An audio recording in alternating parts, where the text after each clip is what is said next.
Albert here. Today I'm going to show you how I keep track of the price of each hockey card.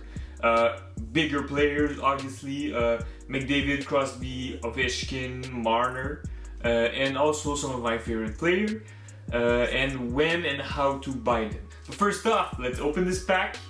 As always, it's a 2018-2019 Series 1 hobby box. So far we had, I opened 6 or 7, we had only 2 Young Guns, and that's about it. Hopefully I get something good in this box. Alright. First off, Andrew Shaw. He just got traded to the Blackhawks for a 2nd, 3rd, and 7th round pick. Hopefully he's going to do a good job with the Blackhawks again. Next up, John Gibson with the Ducks. Sam Reinhart with the Buffalo Sabres. Oh, I have a Young Gun. Let's look it up. It's Morgan Klimchuk. Don't know the guy. I think he trades for like $2-3. Yeah, not the best Young Gun, but still could resell it potentially. Next up, Trevor Daley with the Red Wings. Tyler Myers, which asked a huge price. I don't remember, but yeah, it was like $7 million. I think he asked for. For a defenseman like this, I think it's a bit overpaid. So the Jets might be fucked. And they also need to re-sign Patrick Laney, so watch out. Next up, Stephen Jones with the Stars. And lastly, Jacob Markstrom with the Vancouver Canucks. So I'm just gonna protect the Young Gun.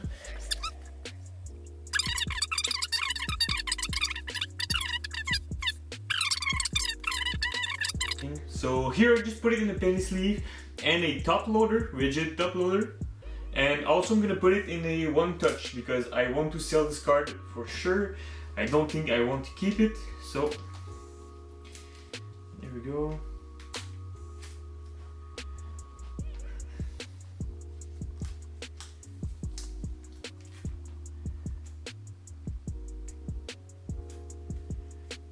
There we go. So now it's fully protected. No dust can go in it. Alright, let's go to the video.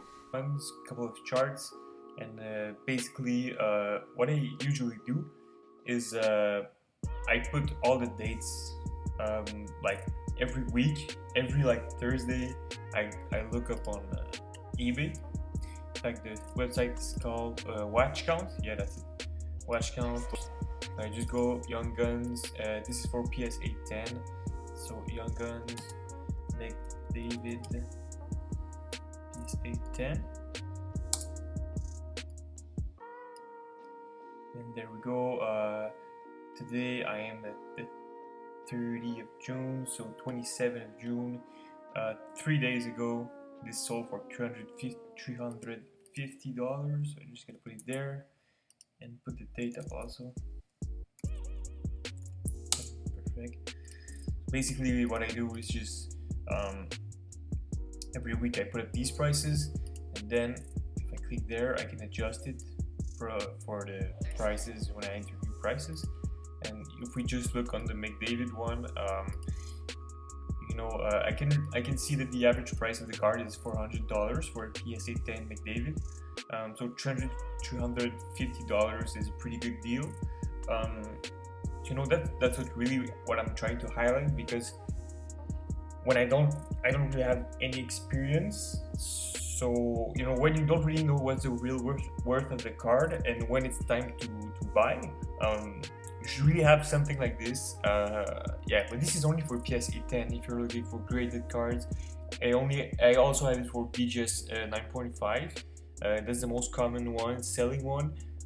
The players that I have is McDavid, because I know it's the McDavid, Matthews, Ovechkin, Marner. These 4 guys, I know they trade a lot, especially Matthews, Marner because they're from Maple Leafs, McDavid because he's a tremendous player, and same thing for Ovechkin. Sorry, I don't have Crosby because I don't, I don't want to spend the $600, $700, $800. Even for Ovechkin, it's a bit too high for me, but I'm still putting it there just to see. I also put the KK's Kotkaniemi. This is just a personal preference. He trades also a lot, and I just like the player. So when I'm looking for good deals, I can buy it for cheap. And there's also Shabbat that I like, but I'm thinking to stop looking for it because really it doesn't sell a lot. So there we go for BGS 5 and PSA 10. And if we look for UG means for ungraded cards. Yeah, this is also I think more people are collecting ungraded cards.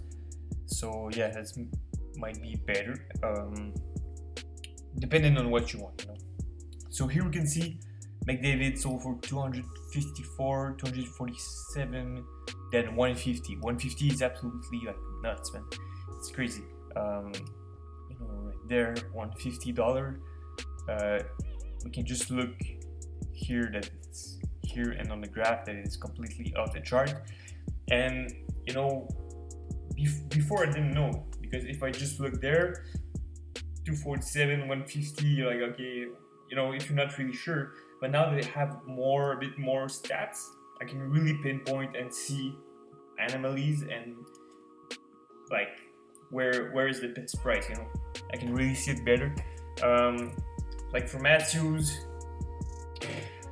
157, 140, 130. So the best price that it's sold in the past like 5-6 weeks is 130. And for Marner is 150. Ovechkin is 153. I don't have Marner there. I don't know why, but I'm definitely going to put it there because I have one now. I opened it in my last video, but it's worth about $80 to $100. If we also want some, if you like to grade cards by yourself, also what you can do is basically like go, all right, I can have a Shabbat card for $9.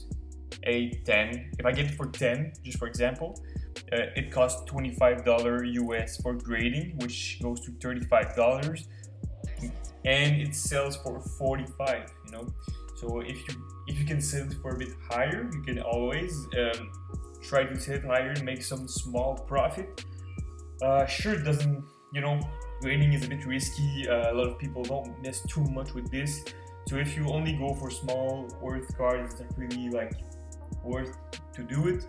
But if you go for a McDavid, for example, 220, you add $25 to this, which comes to 245, and then you can sell for 377 or $400, 350.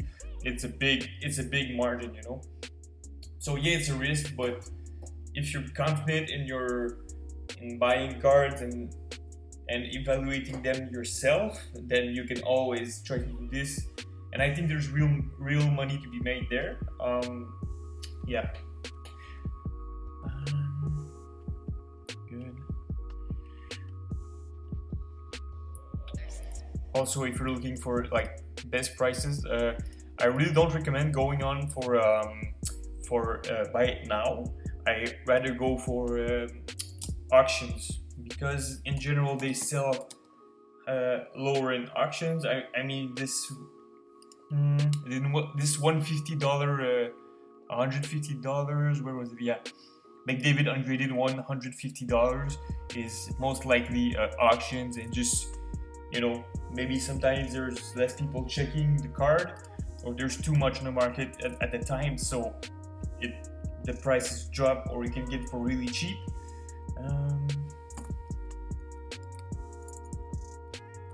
just going to look it up, see if we have something. I usually go right there, best match time ending soonest, and I go on auctions, never and not buy it now, because buy it now is always overpriced.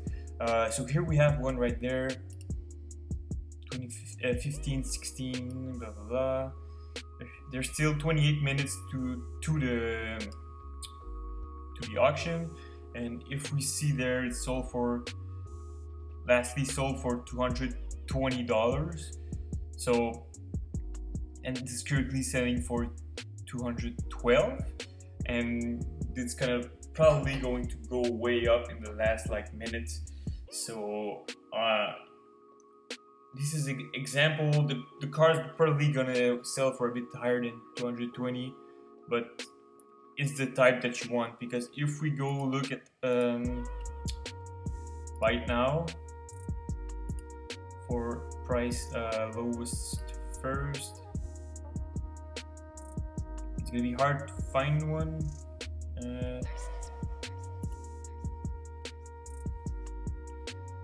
Usually sells for like 200, 300 bucks. No, 200 at least. Okay, let's go. And watch out also when you're buying Young Guns cards, cheaper. Maybe sometimes you can always see. Sometimes you can see it's written jumbo. When it's a jumbo card, it's not a real card, like this one right there. 15, 16 deck, jumbo rookie card. Don't touch to this unless you really want it, but don't touch it. It's not the good card that you want. 156, it's Young Guns, jumbo. There we go. So the cheapest that we can have for now is $280, and the one's currently selling for $220. So we can really see the difference between those two. Yeah, that's it. And also, if you want to look also on eBay, right from eBay, you can go on the sold listings. Go ended recently for McDavid on auction, for example. Then it jumped. $300, $233. This is not updated, it's a week late, but see 233 right there. These guys really overpaid them. And that's the advantage you have when you're looking at this. When you have a chart like this. Oh, okay, it's in Canadian. Okay, that's why it's in Canadian dollars. Okay, 233. If I go look up, means he got it for $178 for a McDavid, which is really good for him. For a person who buy it, yeah, $20 shipping from United States. It depends from where you are located. But yeah, the card is $180, and generally it goes for $220. That's real good margin that you can have. See what are the impacts of a player signing with another team, or getting traded, or having a lower season or a better season. You can really see what's happening. For example, if Marner decides to not decide but goes elsewhere from Toronto, maybe probably that this price will change, because I know that there's a lot more fans of Maple Leaf. So if he goes to like Arizona or a low market like this, I think his card will go down. So this is just an example, but you can really make some connection and really think in advance. Also here, I decided to make average of the selling card of past 7 weeks. What is the trading prices approximately? So for McDavid it's $220. I did this to also all the players that sells often. So Kaniemi sells a lot, Peterson a lot, Marner a lot. That's it. And also I bought a box of 2018-2019 Series 1 retail box. So I also wanted to put all the cards that are worth in this. So Kaniemi, Peterson, Dahlin, and I also put Tolvanen, because he's starting to get sell graded by BGS, so it's really cheaper than the other, but it's still pretty good. So you can really have good profit. So I did this technique for a couple of players. So basically, the name of the player, how much it cost me on average, the cost of the grading, how much I can sell, and how much profit I can make. So right now, cards that cost the most can make me most money, most profit, like McDavid. Not the case for Matthews. It's a bit not so good. So I'm just looking for cards that sell a lot because I don't want to buy a lot and get stuck with some cards. Ovechkin also, but Ovechkin costs pretty much the same thing than McDavid. 216 ungraded. The other is $3 off. Maybe next week it's gonna be like the same price, or it's really close, but sell for a bit higher on average. So there's maybe better profit. But I think for this, if you want to do this technique, it can cost you a lot of money, but you need a lot of money to make this technique worth it, worth your time. So that's the big issue that I see. But if you're feeling confident and on buying and reselling card with and grading, it could be a good technique to get some cash.